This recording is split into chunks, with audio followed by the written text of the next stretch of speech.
श्रीमद्भागवत महापुराण सप्तम स्कंद अध्याय 8।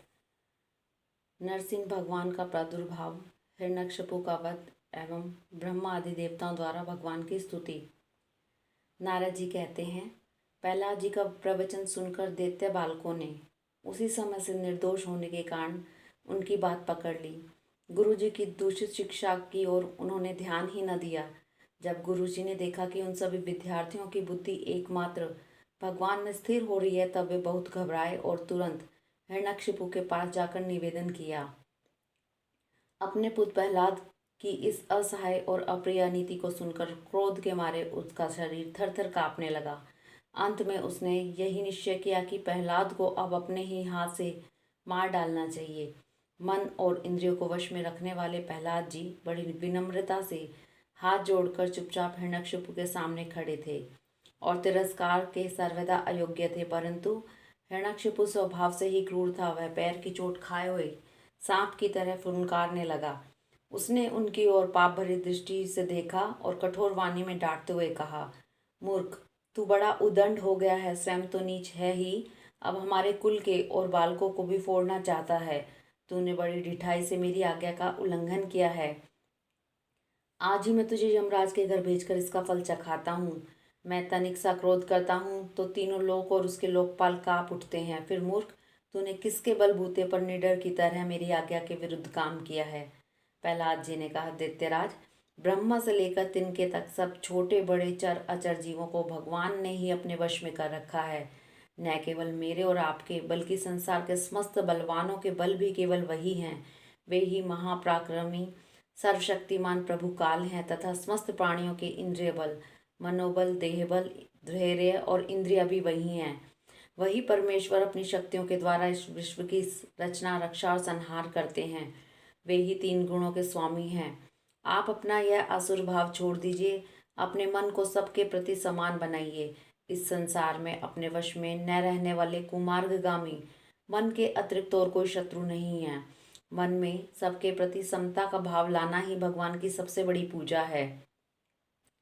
जो लोग अपना सर्वस्व लुटाने वाली इन 6 इंद्रिय रूपी डाकुओं पर तो पहले विजय नहीं प्राप्त करते और ऐसा मानते हैं कि हमने 10 दिशाएं जीत ली, वे मूर्ख हैं। हाँ, जिस ज्ञानी एवं जितेंद्रिय महात्मा ने समस्त प्राणियों के प्रति समता का भाव प्राप्त कर लिया, उसके अज्ञान से पैदा होने वाले काम, क्रोध आदि शत्रु भी मर मिट जाते हैं। फिर बाहर के शत्रु तो रह ही कैसे सकते हैं? हिरण्यकशिपु ने कहा, रे मंद बुद्धि, तेरे बहकने की भी अब हद हो गई है। यह बात स्पष्ट है कि अब तू मरना ही चाहता है, क्योंकि जो मरना चाहते हैं वे ही ऐसी बेसिर पैर की बातें करते हैं। अब आगे तूने मेरे सिवा जो और किसी को जगत का स्वामी बतलाया है, सो देखूं तो वह तेरा जगदीश्वर कहाँ है? अच्छा, कहाँ है? वह सर्वत्र है तो इस खंबे में क्यों नहीं दिखता? अच्छा, तुझे इस खंबे में ही दिखाई देता है? अरे, तू क्यों इतनी ढींग हाँक रहा है? मैं अभी अभी तेरा सिर धड़ से अलग किए देता हूँ। देखता हूँ तेरा वह सर्वस्व हरि जिस पर तुझे इतना भरोसा है, तेरी कैसे रक्षा करता है। इस प्रकार वह अत्यंत बलवान महादित्य भगवान के परम प्रेमी प्रहलाद को बार बार झिड़कियां देता और सताता रहा। जब क्रोध के मारे वह अपने आप को न रोक सका, तब हाथ में खड़ग लेकर सिंहासन से कूद पड़ा और बड़े जोर से उस खंबे को एक घूसा मारा। उसी समय उस खंबे से एक भयंकर शब्द हुआ। ऐसा जान पड़ा मानो ब्रह्मांड ही फट गया हो। वह ध्वनि जब लोकपालों के लोक में पहुंची, तब उसे सुनकर ब्रह्मा आदि को ऐसा जान पड़ा मानो उसके लोकों का प्रलय हो रहा हो। हिरण्यकशिपु प्रहलाद को मार डालने के लिए बड़े जोर से झपटा था, परंतु दैत्य सेनापतियों को भी भय से कंपा देने वाले उस अद्भुत अपूर्व शोर शब्द को सुनकर वह घबराया हुआ सा देखने लगा कि यह शब्द करने वाला कौन है, परंतु उसे सभा के भीतर कुछ भी दिखाई न पड़ा। इसी समय अपने सेवक प्रहलाद और ब्रह्मा की वाणी सत्य करने और समस्त पदार्थों में अपनी व्यापकता दिखाने के लिए सभा के भीतर उसी खंबे में बड़ा ही विचित्र रूप धारण करके भगवान प्रकट हुए।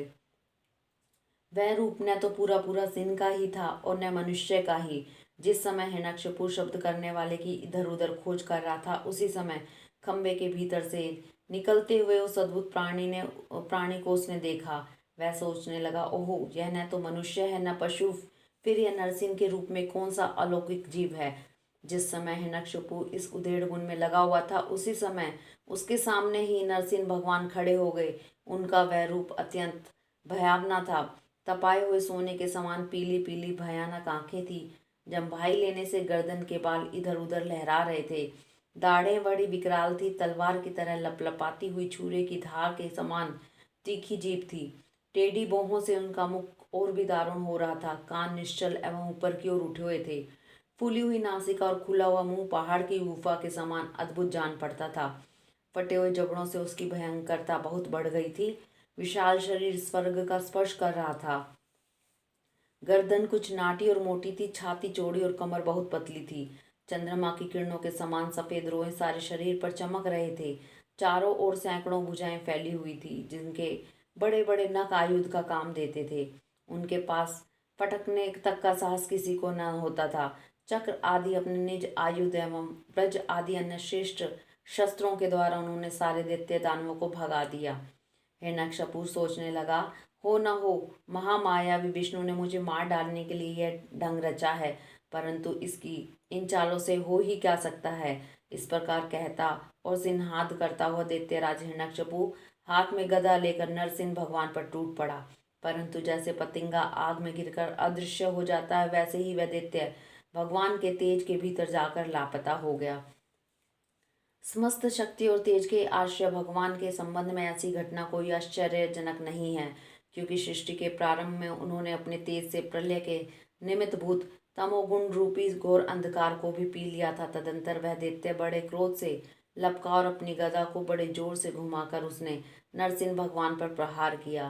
प्रहार करते समय ही जैसे गरुड़ सांप को पकड़ लेते हैं, वैसे ही भगवान ने गदा सहित उस दैत्य को पकड़ लिया। वे जब उसके साथ खिलवाड़ करने लगे, तब वह दैत्य उनके हाथ से वैसे ही निकल गया जैसे क्रीड़ा करते हुए गरुड़ के चंगुल से सांप छूट जाए।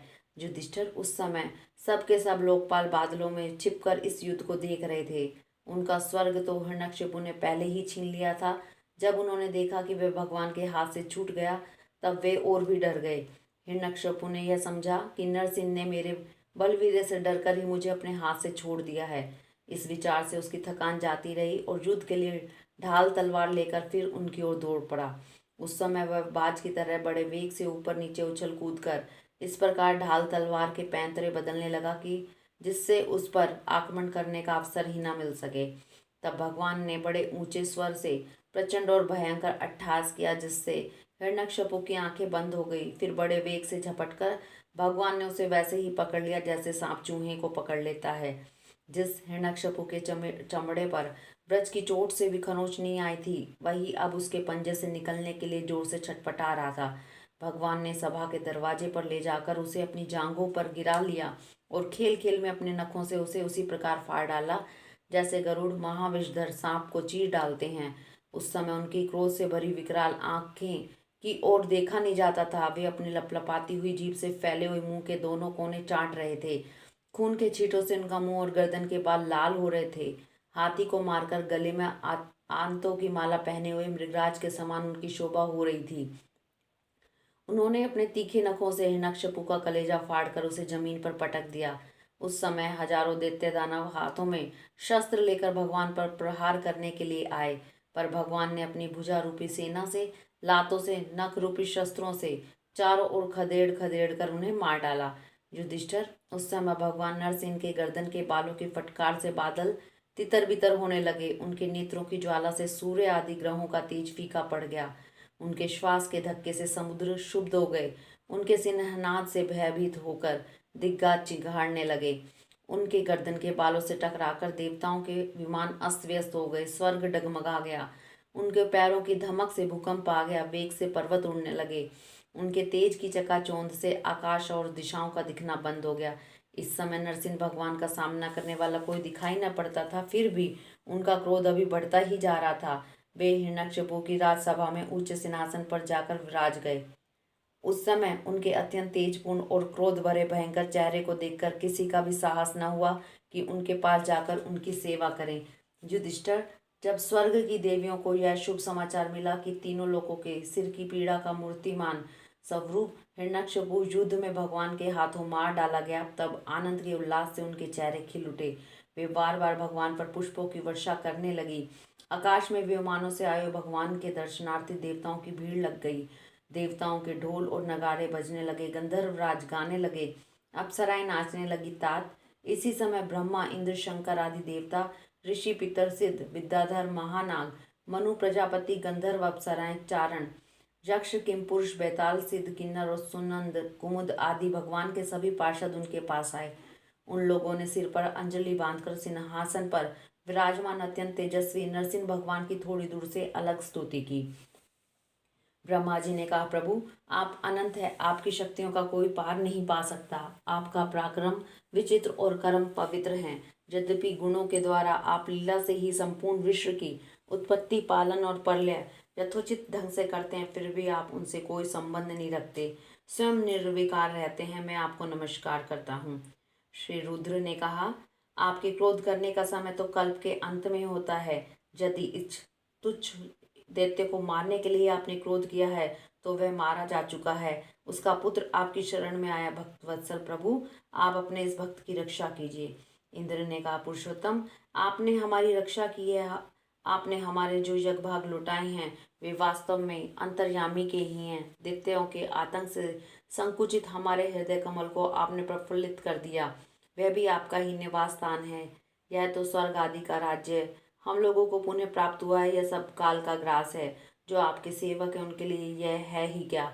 स्वामिन, जिन्हें आपकी सेवा की चाह है वे मुक्ति का भी आदर नहीं करते, फिर अन्य भोगों की तो उन्हें आवश्यकता ही क्या है। ऋषियों ने कहा, पुरुषोत्तम आपने तपस्या के द्वारा ही अपने में लीन हुए जगत की फिर से रचना की थी और कृपा करके उसी आत्म तेज स्वरूप श्रेष्ठ तपस्या का उपदेश आपने हमारे लिए भी किया है। इस दैत्य ने उसी तपस्या का उच्छेदन कर दिया था। शरणागत वत्सल, उस तपस्या की रक्षा के लिए अवतार ग्रहण करके आपने हमारे लिए फिर से उसी उपदेश का अनुमोदन किया है। पितरों ने कहा, प्रभु हमारे पुत्र हमारे लिए पिंडदान करते थे, यह उन्हें बलात् छीनकर खा जाया करता था। जब ये पवित्र तीर्थ में या संक्रांति आदि के अवसर पर नैमित्तिक तर्पण करते या तिलांजलि देते उस समय यह भी जाता था। आज आपने अपने नखों से उसका पेट फाड़ कर वह सब का सब लौटाकर मानो हमें दे दिया। आप समस्त धर्मों के एकमात्र रक्षक हैं नरसिंह देव, हम आपको नमस्कार करते हैं। सिद्धों ने कहा, नरसिंह देव इस दुष्ट ने अपने योग और तपस्या के बल से हमारी योग सिद्धि गति छीन ली थी। अपने नखों से आपने इस घमंडी को फाड़ डाला है। हम आपके चरणों में विनीत भाव से नमस्कार करते हैं। विद्याधरों ने कहा, यह मूर्ख हिरण्यकशिपु अपने बल और वीरता के घमंड में चूर था। यहाँ तक कि हम लोगों ने विविध धारणाओं से जो विद्या प्राप्त की थी उसे इसने व्यर्थ कर दिया। आपने युद्ध में यक्ष पशु की तरह इसको नष्ट कर दिया। आपकी लीला से नरसिंह बने हुए आपको हम नित्य निरंतर प्रणाम करते हैं। नागों ने कहा, इस पापी ने हमारी मणियों और हमारी श्रेष्ठ सुंदर स्त्रियों को भी छीन लिया था। आज उसकी छाती फाड़कर आपने हमारी पत्नियों को बड़ा आनंद दिया है। प्रभु हम आपको नमस्कार करते हैं। मनुओं ने कहा, देव अधिदेव हम आपके आज्ञाकारी मनु हैं। इस दैत्य ने हम लोगों की धर्म मर्यादा भंग कर दी थी। आपने इस दुष्ट को मारकर बड़ा अपकार किया है। प्रभु हम आपके सेवक हैं, आज्ञा कीजिए हम आपकी क्या सेवा करें। प्रजापतियों ने कहा, परमेश्वर आपने हमें प्रजापति बनाया था, परंतु इसके रोक देने से हम प्रजा की सृष्टि नहीं कर पाते थे। आपने इसकी छाती फाड़ डाली और यह जमीन पर सर्वदा के लिए सो गया। सत्वमय मूर्ति धारण करने वाले प्रभु आपका यह अवतार संसार के कल्याण के लिए है। गंधर्वों ने कहा, प्रभु हम आपके नाचने वाले, अभिनय करने वाले और संगीत सुनने वाले सेवक हैं। इस दैत्य ने अपने बल, वीर्य और पराक्रम से हमें अपना गुलाम बना रखा था। उसे आपने इस दशा को पहुंचा दिया। सच है, कुमार्ग से चलने वाले का भी क्या कभी कल्याण हो सकता है। चारणों ने कहा, प्रभु आपने सज्जनों के हृदय को पीड़ा पहुंचाने वाले इस दुष्ट को समाप्त कर दिया, इसलिए हम आपके उन चरण कमलों की शरण में हैं जिनके प्राप्त होते ही जन्म मृत्यु रूप संसार चक्र से छुटकारा मिल जाता है। यक्षों ने कहा, भगवान आपने अपने श्रेष्ठ कर्मों के कारण हम लोग आपके सेवकों में प्रधान गिने जाते थे, परंतु हिरण्यकशिपु ने हमें अपनी पालकी ढोने वाला कहार बना लिया। प्रकृति के नियामक परमात्मा इसके कारण होने वाले अपने निज जनों के कष्ट जानकर ही आपने इसे मार डाला है। किम पुरुषों ने कहा, हम लोग अत्यंत तुच्छ किम पुरुष हैं और आप सर्वशक्तिमान महापुरुष हैं। जब सत्पुरुषों ने इसका तिरस्कार किया, इसे धिक्कारा, तभी आज आपने इस किम पुरुष असुर अधम को नष्ट कर दिया। पैतालिकों ने कहा, भगवान, बड़ी बड़ी सभाओं और ज्ञान यज्ञों में आपके निर्मल यश का गान करके हम बड़ी प्रतिष्ठा पूजा प्राप्त करते थे। इस दुष्ट ने हमारी आजीविका ही छीन ली। बड़े सौभाग्य की बात है, महारोग के समान इस दुष्ट को आपने जड़ मूल से उखाड़ दिया। किन्नरों ने कहा, हम किन्नरगण आपके सेवक हैं। यह दैत्य हमसे बेगार में ही काम लेता था। भगवान, आपने कृपा करके आज इस पापी को नष्ट कर दिया। प्रभु, आप इसी प्रकार हमारा अभ्युदय करते रहें। भगवान के पार्षदों ने कहा, शरणागत वत्सल, संपूर्ण लोगों को शांति प्रदान करने वाला आपका यह अलौकिक नरसिंह रूप हमने आज ही देखा है। भगवान, यह दैत्य आपका वही आज्ञाकारी सेवक था जिसे सनकादि ने शाप दे दिया था। हम समझते हैं आपने कृपा करके इसके उद्धार के लिए ही इसका वध किया है। हरिओम तत्सत।